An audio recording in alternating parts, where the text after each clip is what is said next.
Hey everybody, welcome back to the Seriously Serious Show. I am so excited to bring you a special guest here. I don't even know where she's located right now, but via Skype.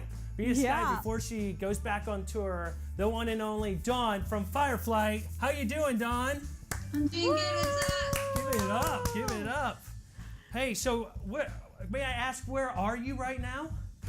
I'm actually in my apartment in Nashville. Nice. So a little bit of a picture behind me here of a nice sailing ship to make a nice background for your show.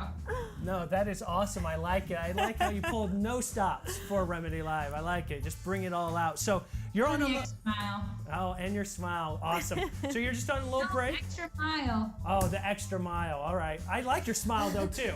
I like it. See, that's what's great. I myself that way.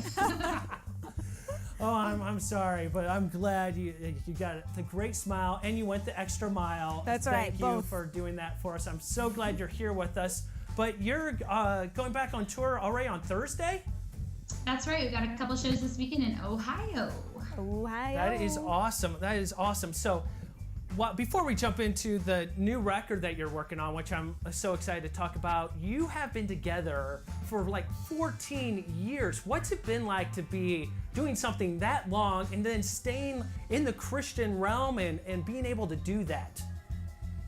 Well, I think we've always treated the band like it was a family or our marriage kind of a thing. And so we've all just been super committed. And from the very beginning, when things were not easy, to the middle, to when things are hard again, we just always try to always be working at it, because whenever you get more than one person in a room, there's always going to be, disagreements and stuff. Now, say if you weren't in a room and it was more than one person, say it was like 12 other people and you were all in a bus, it gets really exciting then. So actually to help us keep us together, we've actually gone to like group counseling together. Nice. In Nashville. To help us to communicate better. And because we've been doing it for so long, I mean, we literally have grown up together in a lot of ways. Mm-hmm. And it's kind of like your siblings, even though your sibling might be 34 now, he's always going to be that brat that's stealing your stuff, or whatever. And so at some point you have to let them grow up and be who they are now. Mm-hmm. And that's one thing that was important for us, I think, as a band, is kind of setting each other free to have grown past the things that we used to do to really drive each other crazy and stuff, and also learning how to continue to forgive each other when we continue to drive each other crazy. Mm-hmm. Exactly. And I love that you pointed out counseling. I am actually a licensed teen therapist, so I love that you think counseling is awesome and how supportive that you are to each other, because you are having someone mediate with you and teach you how to communicate, because it's hard. My gosh, you've been together for so long, so what a blessing that is to promote that. Now, I wanted to point out your hair. Your hair looks awesome. You said it was a throwback. Tell us a little bit more about that. Okay. Well, from the very beginning, I've had white and black hair, but not necessarily half and half. But then, like on Unbreakable, I had just like stark white, and then my hair was so black it was basically purple. Oh, I love the purple. When I would wash my hair, I'd have to pull it up into two ponytails and wash it separately from the other side, because the purple would leach into the white, and it was a very difficult part of my life. It lasted about 2 years. Oh, wow. And so, when we moved on to For Those Who Wait, I begged the label. I said, okay, can I please change my hair? And so I did, and I went all blonde for a while. First I was all white, and honestly I call that my Doc Brown phase. It was really not flattering when I look back now. Yeah. So eventually I got to go to more natural blonde, which is more my natural color. So I was happy with that.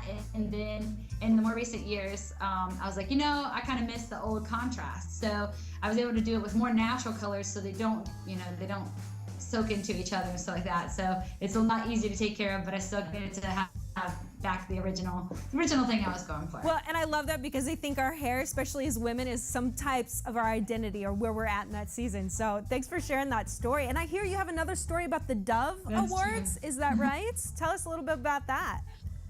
Yes. Well, this is kind of a funny story. Today is actually the Dove Awards in Nashville. Nice. And for like the last couple of years, the Dove Awards had been in Atlanta. And I heard that we were nominated but I thought they'd be in Atlanta, and I was like, okay, you know I'm not going to be in Atlanta, so I'm probably not going to work out to go. And then I was flying home yesterday morning, actually, from Miami. I went to go see my family last weekend for memorial service. And then there was some of my friends, Benny and Blanca from Group 1 Crew. Oh, yeah, we know them. Yeah, and so there was Blanca, and I was like, oh my gosh, how are you doing? You know, we were so excited to catch up. And then they told me they were coming to Nashville. I was like, what are you coming to Nashville for? They're like, oh, the Devil Awards. I was like, oh, are those in Nashville? And we're actually nominated this year for Rock Album of the Year. So around midday, we started emailing each other in the band, like, hey, are you going to the Dubs? Because I'm not going to the Dubs. And I was like, I don't know. I guess we need to go. So I started like scrambling all around. And I was like, but we don't have tickets. Like, were we supposed to get tickets? Were they supposed to mail them to us? Nobody knew what was going on. And then I found out that they were actually our category, rock, doesn't make it to the TV show. Oh, So ridiculous. Okay, and then I found out at this point, I was like, okay, so our award's going on. The first award pre-show, and it starts in an hour and a half because it's before the televised event tonight.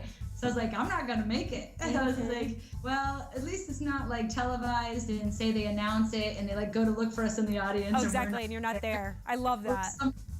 Or the lady who brings out the award just has to accept it for us, you know, or something. If we happen to win, which we never win, so I'm sure we won't. But I was like, gosh, I needed like, maybe I could at least try to get there. And I was like, wait, this is not gonna happen. So, but thankfully, there's not gonna be any awkward televised moments. So I was like, all right, I'm not gonna worry about it. And then I remembered, wait a minute, I have an interview anyways. I can go. With Remedy Live. See, I was hoping you were going with more of the answer that you skipped the Dove Awards to come on to Remedy Live, That's and then all of a sudden you're like, what I'm saying is, I skipped the awards to come to Remedy Live. This is so much more important to me. Actually, it really is a lot more important to me. And but I think around like 30 minutes ago, they were supposed to announce whether we won or not, so I don't know. The other funny part is that I'm texting my friend Stephanie Skipper, used to be Stephanie Smith. You may have heard of her. She's a singer. She's on Goatee. Her husband is Tim Skipper, and he's in a band with my husband. My husband travels with them called House of Heroes. Okay. And they are also nominated for the Rock Album of the Year like we are. Oh. So like in this all hullabaloo, I was like, hey, are you guys going to the Dove Awards? Is that tonight? And I was like, yes. Oh, gosh. But the funny thing is that Skip is working Tim is working tonight anyways. And I was like, well, I really hope that you guys win, and then they can just do a live feed over to him working in the stock room being like, look at me, I'm a huge Christian rock star. Yes. Here in the stock room to accept my dot. That's right. Pretty funny. Oh, gosh. That would be awesome as he's lifting something up. Yeah, thanks for the award. Oh, Christian music industry. Yes. Oh, goodness. Bring it. That is awesome and hilarious. Hey, we have a lot of seeking kids. What advice would you give to them as we know that you really value Remedy? What advice would you give to our audience and people that are seeking in their own lives? Well, I think I would just say number one, that life can feel so out of control and so confusing. It feels so much bigger than us, and we feel like we spend all of our time just trying to figure it out. What am I supposed to do? Who am I supposed to be? How can I live with this situation that I'm facing in my life, whether it's my family or my friends? And we're always trying to find the answers. And at the end of the day, I feel like I've started to realize having just searched for so long and just really sought out God with everything that I had, that I am not going to figure things out. I don't have all the answers, and I can't find them. It's God, and He is more powerful than I am. And for so long, I lived in fear, and I was just afraid of what could happen, and whether or not I was letting people down. I had approval addiction for a really long time, and still tries to sneak up on me.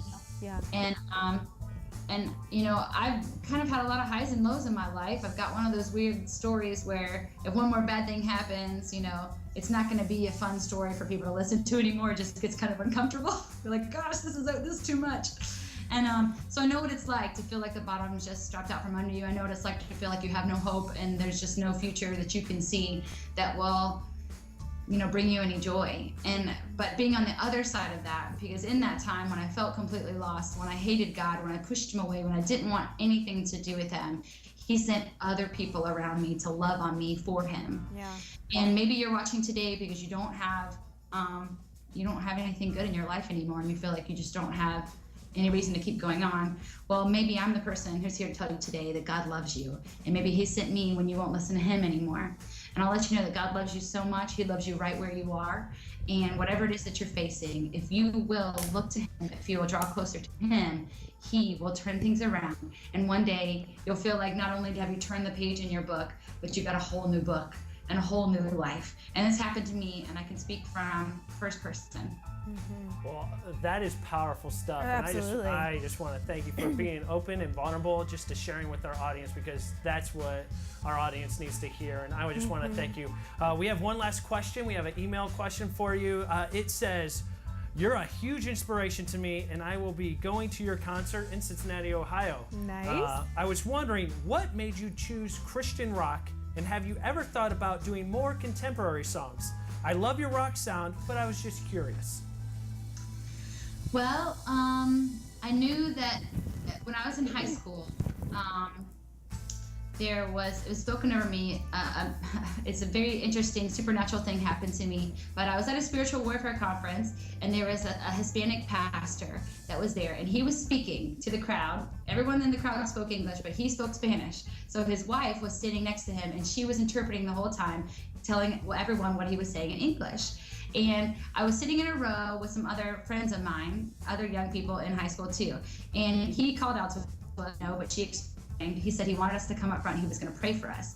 So he brought me and my friends all up to the front, and he prayed over us. And while he was praying, he started speaking to us, what I would say, I guess, prophecy kind of, because he started speaking for God to us.